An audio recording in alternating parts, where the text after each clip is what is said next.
Bismillah, assalamualaikum warahmatullahi wabarakatuh. Jumpa lagi dengan saya Tani Ngunduh Dolar dari Cipari Cilacap. Alhamdulillah hari ini tanggal 9 Desember 2020, dimana tanaman porang saya, kebun porang percontohan yang di samping rumah saya sudah tumbuh subur. Ya. Nah, di sini juga ada beberapa tumbuhan porang, diantaranya ada yang katak tabla belah, ada yang dari isi 1000, ada juga yang 150 per kilo. Ya. Contohnya seperti ini.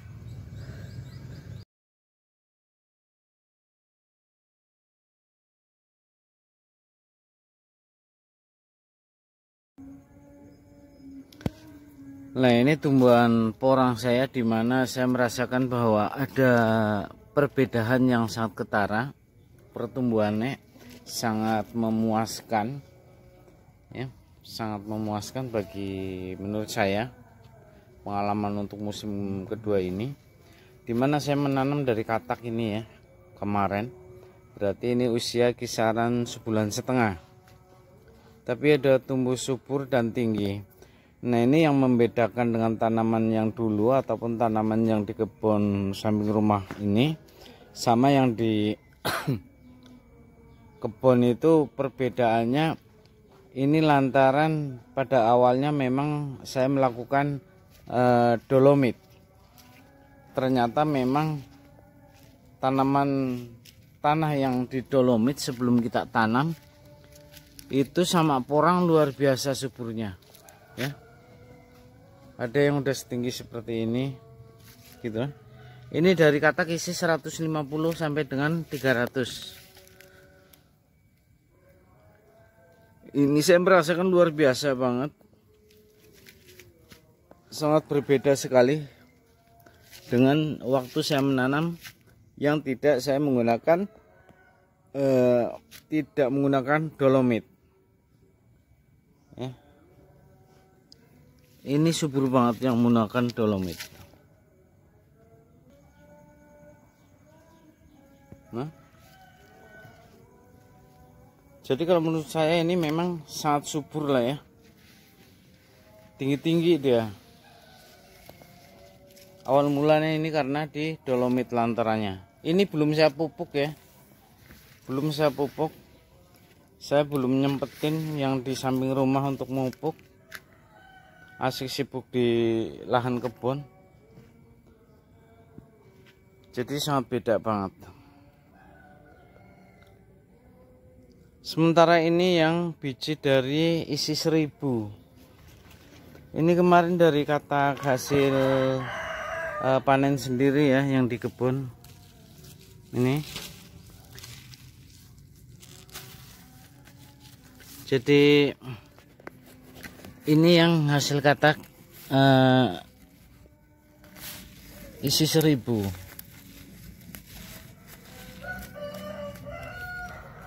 Seperti ini. Nah, sementara ini dari katak yang saya belah-belah. Kalau yang dibelah-belah ternyata jauh lebih lambat lah ya, ada keterlambatan dengan yang lain itu ada sekitar sebulan. Yang lain udah tumbuh, ini baru tumbuh. Bahkan ini masih ada yang belum tumbuh. Sementara yang lain yang katak-katak normal udah tumbuh. Contohnya ini, dia tumbuh, masih ada yang ketinggalan. Gitu. Tumbuh ini yang katak saya belah-belah.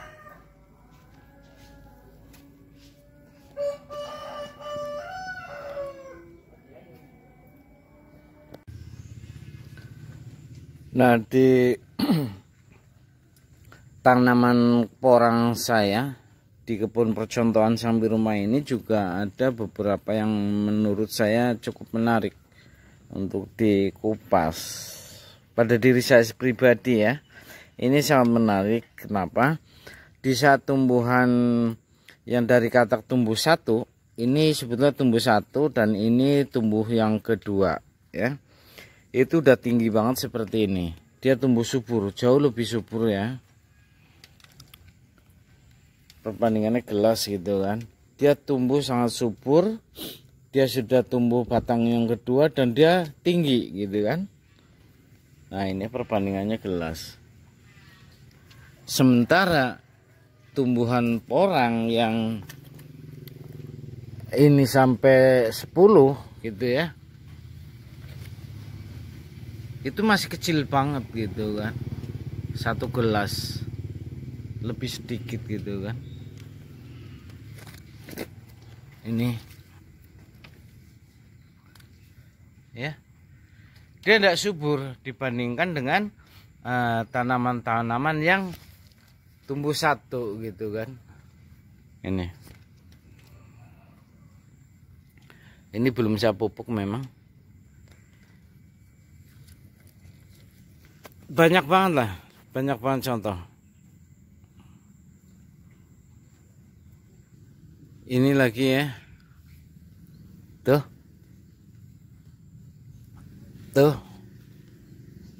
ya. Sementara yang tumbuh satu seperti ini, dia sudah tinggi. Kesana juga banyak gitu ya, tuh, yang tumbuh satu. Ini lagi ya, perbandingannya seperti ini. Masih kecil, masih rendah gitu kan. Ya mungkin nutrisinya dibagi terlampau banyak sehingga dia kerdil gitu ya, dibandingkan dengan yang ini tumbuh satu gitu kan. Dia udah tinggi, subur gitu kan, sekalipun ini belum dipupuk. Cuma dulu menggunakan dolomit, ternyata dolomit memang luar biasa, membuat tanaman jadi subur ya. Ini banyak lah. Nah ini apa yang ingin saya lakukan, ini saya kepengen ini tak bongkar, tak sisain satu, sementara yang selebihnya saya liar. Kalau bahasa Cilacap itu diliar ataupun dipisah-pisah gitu ya, dijarangkan ya, penjarangan gitu ya. Nah di samping membuat tumbuhan ini nanti dikala disisain cuma satu, tentunya tumbuhan porang ini insya Allah akan lebih subur karena cuma satu gitu, dibandingkan dengan yang seperti ini banyak gitu kan. Dan insya Allah jauh lebih subur. Di samping itu, ini bisa untuk solusi di saat kita kekurangan bibit. Ya enggak banyak banget lah, enggak tahu nanti berapa, coba berapa persen gitu ya. Nah ini bisa solusi untuk yang kekurangan bibit dari pembindahan yang lebih daripada satu ini ya. Nanti kita sisain satu, selebihnya kita pindah gitu. Nah ini yang saya ingin lakukan ya. Monggo ini untuk pembelajaran pribadi saya, terserah pemirsa setuju ataupun tidak, bahwasanya ini pembelajaran untuk pribadi saya sebetulnya ya. Jadi saya melogikakan di saat tumbuhan tumbuh satu, berdasarkan fakta, bukti-bukti yang tumbuh di samping ini ya jauh lebih cepat besar dibandingkan yang tumbuh lebih daripada satu gitu ya. Nah ini kalau kita pindah di samping untuk memperbaiki pertumbuhan, juga untuk bisa untuk solusi yang kekurangan bibit, itu menurut saya.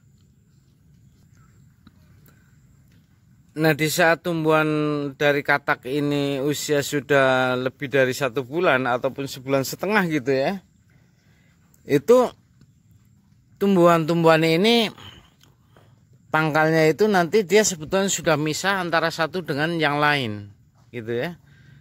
Nggak gandeng-gandeng waktu kataknya masih ada gitu kan. Kalau sekarang kataknya sudah habis, sudah menjadi pupuk ya, tinggal kulitnya biasanya.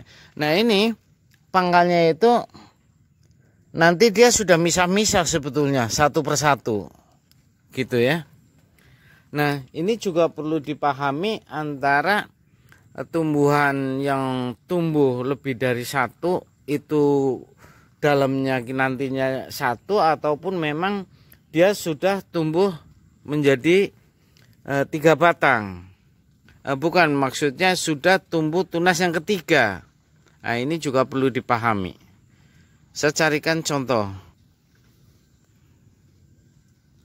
Lah, ini contoh di mana tumbuhan ini sebetulnya bukan tumbuh menjadi 3 ya dalam satu katak, tapi ini memang sudah 3 generasi ya. Ini harus dipahami di saat melakukan penjarangan gitu ya.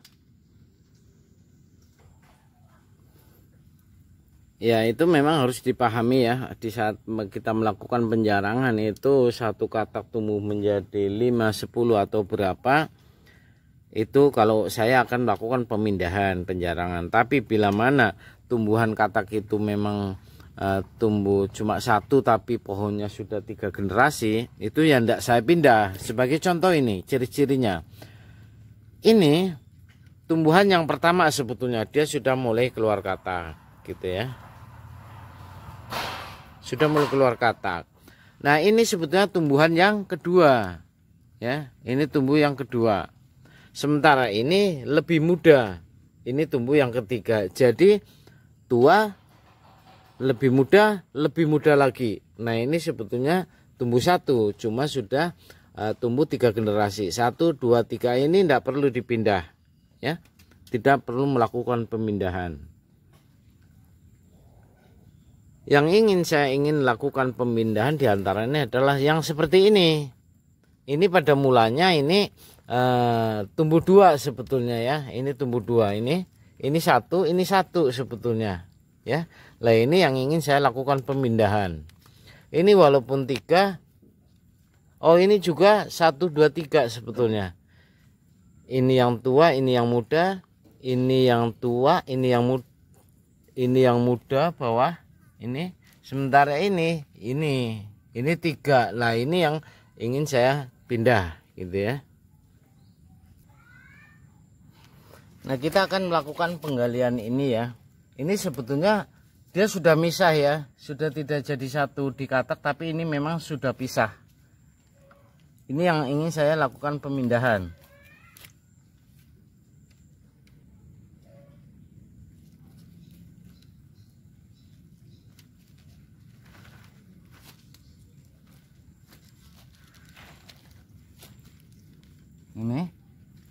Ini menurut pengalaman saya sudah bongkar beberapa kali, ini sudah misah sebetulnya kalau di usia sudah sebulan gitu ya, 1,5 bulan gitu ya.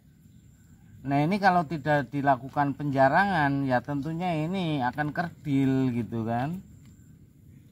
Maka saya yang seperti ini saya akan melakukan penjarangan, dan saya hanya akan melakukan di kala sore hari gitu kan, untuk memastikan nantinya setelah dicabut seperti ini otomatis ini merusak lah sebetulnya ini ya. Di saat sudah tumbuh malah ini dibongkar gitu kan, tentunya akarnya kaget gitu kan. Pastikan ini sore hari melakukan, syukur pisan terus kena hujan, syukur pisan kita bisa nyiram gitu kan. Kalau enggak ya pastikan sore hari lah.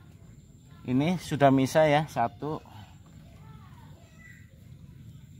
Ini lengket tanahnya, jadi enggak. Ini 2.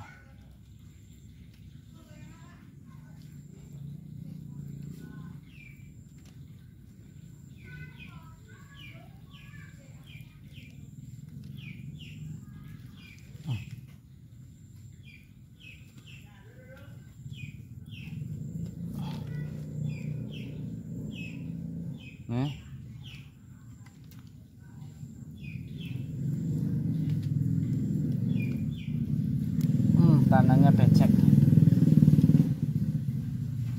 Ini jadi dia udah misah-misah sebetulnya ya, antara satu dengan yang lain ini udah misah-misah. Nah, kalau kita biarkan kayak gini ya kunteten gitu. Nah, ada kalanya ada yang gandeng gitu ya.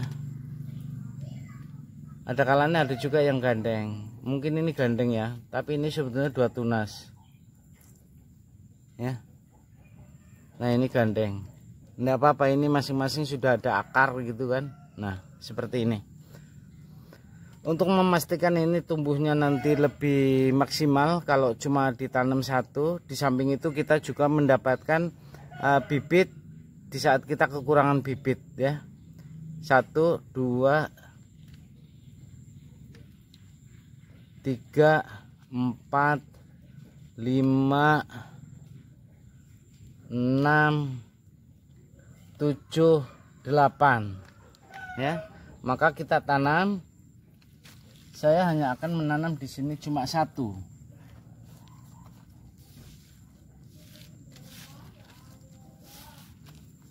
Udah seperti ini ya.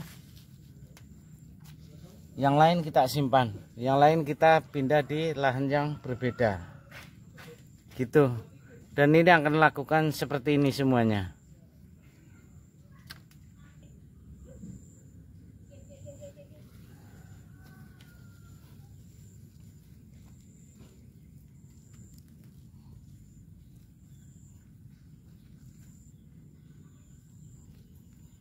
Ini lagi ya. Kalau bisa sih ini yang mau ditinggal jangan sampai kecabut kalau bisa gitu kan. Sementara yang kita cabut yang mau kita pindah aja. Itu kalau bisa. Tapi ada kalanya memang sulit. Ini seperti ini ya.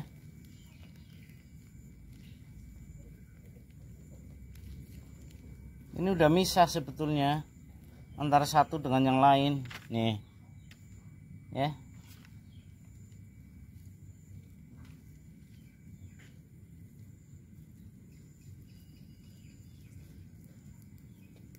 Nih ya.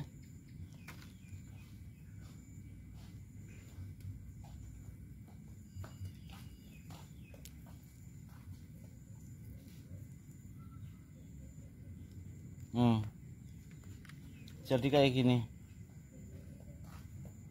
Lah ini kulit katak yang dulu kita tanam ya. 1, 2, 3, 4, 5. Lah kalau kayak gini ya si kerdil seperti ini terus kapan gedenya gitu kan. Ya mungkin. Ya tetap kalau kita biarkan ini 5 ya tetap tumbuh ya. Insya Allah tetap tumbuh. Kataknya apa umbinya juga 5. Insya Allah 5. 1, 2, 3, 4, 5. Tapi ya kecil-kecil gitu kan. Dibanding yang tumbuhnya 1 kan tentunya seperti itu. Ya. Di samping untuk memaksimalkan pertumbuhan, ini juga bisa untuk solusi yang kekurangan bibit. Gitu ya. Ini 1 saya tinggal saya tanam gitu kan.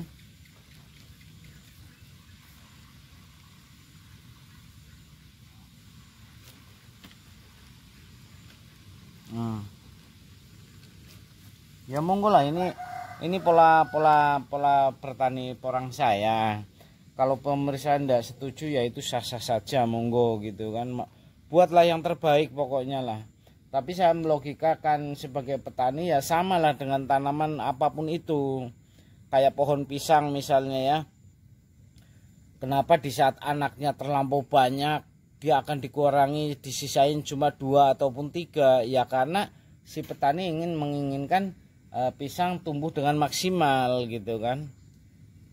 Beda kalau yang 10 anakan itu dibiarkan, hasilnya tentu kurang maksimal. Sama halnya porang ini gitu kan. Nah ini yang saya lakukan gitu ya. Masih banyak banget. Masih banyak banget.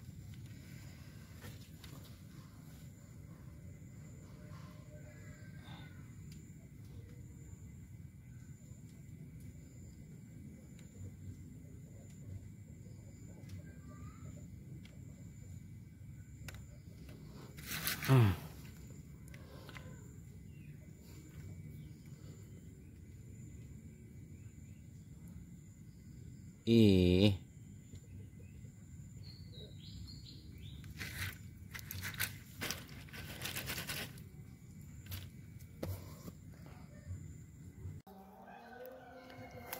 Nah, untuk memastikan bahwa tumbuhan porang ini sudah tidak gandeng menyatu dengan katak, nah untuk memastikan tumbuhan ini sudah antara satu dengan yang lain sudah misah-misah, itu lebih mudahnya ya setelah keluar kuncup ini, gitu kan, kuncup yang kedua ya, kuncup yang kedua seperti ini, ataupun sebulan setengah gitu kan.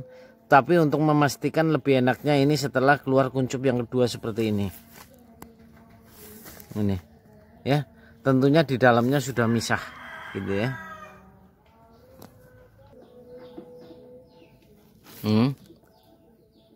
Ternyata kataknya ini yang ini masih ada. Nah ini ya, dia tumbuh dua, kita ambil yang satu. Nah sebisa mungkin kalau bisa sih yang kira-kira mau yang ditinggal ini jangan sampai kecabut kalau bisa. Kalau enggak ya enggak apa-apa gitu kan. Kita ambil satu, kita sisain satu.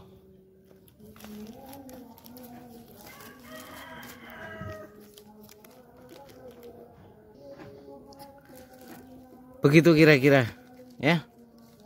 Kita ambil satu, kita sisain satu ya.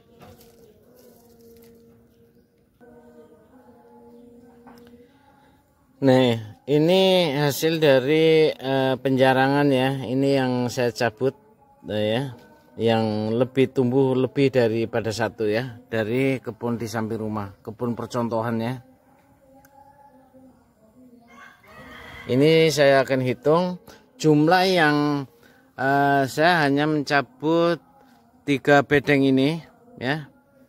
Dari 3 bedeng ini semuanya total 272 ya, 272 tanaman. Ini lahan percontohan ya. Nah di sini hasilnya ini akan saya hitung ada berapa, 1 2 3 4 5 6. Ini ternyata saya mendapatkan bibit tambahan sebanyak 62 ya. 62 dari bibit tumbuhan 272. Menghasilkan bibit tambahan ini 62, berarti berapa itu? Berarti 22% ya.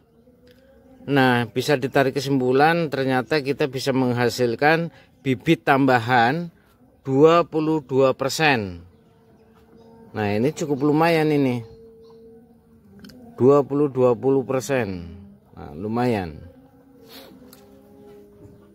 22%. Berarti kalau kita 1 hektar ada misalnya 40.000, berarti 22%-nya berapa itu? Ada 4 ribuan ya. 4.000 10%, 800-an. Nah, itu kan lumayan. Nah, cara menyimpannya kalau memang saya belum sempat untuk langsung menanam ember misalnya ya, saya kasih air sedikit gini ya, untuk memastikan yang dicabut ini mendapatkan suplai air gitu kan. Nah seperti ini, enggak banyak-banyak, saya akan simpan kalau memang belum sempat gitu kan. Lepas itu kita akan simpan di tempat yang teduh, jangan kena sinar misalnya kan, seperti ini di bawah pohon.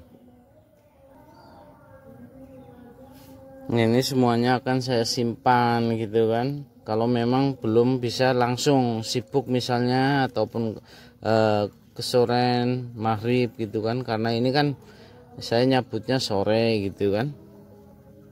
Jadi ternyata kita mendapatkan bibit tambahan 22%. Artinya kalau 1 hektar isi 40.000 berarti berapa? 22 dibagi 40.000 kali 100, 8.800 bibit. 8.800 bibit. Nah, itu kan lumayan ya. Ya lumayan gitu kan, banyak. Di samping untuk pertumbuhannya lebih maksimal lagi, ternyata kita juga bisa mendapatkan solusi bibit tambahan gitu ya. Nah, kita akan lihat pertumbuhan porang yang kemarin dicabut ya, yang disisain satu ini. Nah, ini ternyata tumbuhan yang lebih tua, dia layu ya, tapi yang tunas kedua dia tetap seger ya. Ini setelah 1 minggu pencabutan. Ini lagi ya, ini yang tua layu, yang kedua seger, tumbuh dia ya. Ini lagi tak kasih tanda silang, ternyata dia seger 1 minggu ini ya. Yang tua juga masih seger. Ini lagi yang tua, ternyata dia layu ya. Sementara yang tumbuh paling muda dia seger setelah 1 minggu, masih tetap seger. Ini lagi tanda silang gitu kan. Yang tua dia layu, sementara yang muda dia tumbuh seger gitu kan. Mana lagi?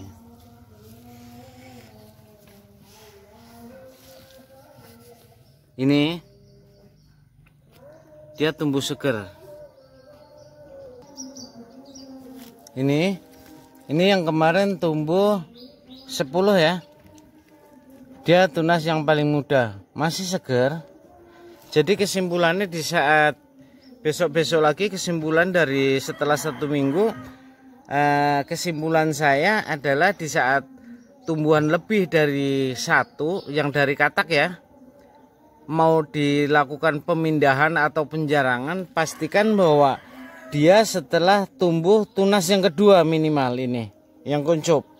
Artinya bisa jadi yang tua ini layu, ternyata yang muda ini itu seger, seiring dengan akar yang baru keluar ataupun akar-akar itu normal kembali. Nah, yang muda ini seger, tetap seger gitu ya. Kira-kira gitu aja dari saya, Tani Ngunduh Dolar dari Cilacap Barat, Cipari. Salam sukses, buatlah yang terbaik. Semoga porang-porang kita akan panen melimpah dan berkah. Allahumma amin. Assalamualaikum warahmatullahi wabarakatuh.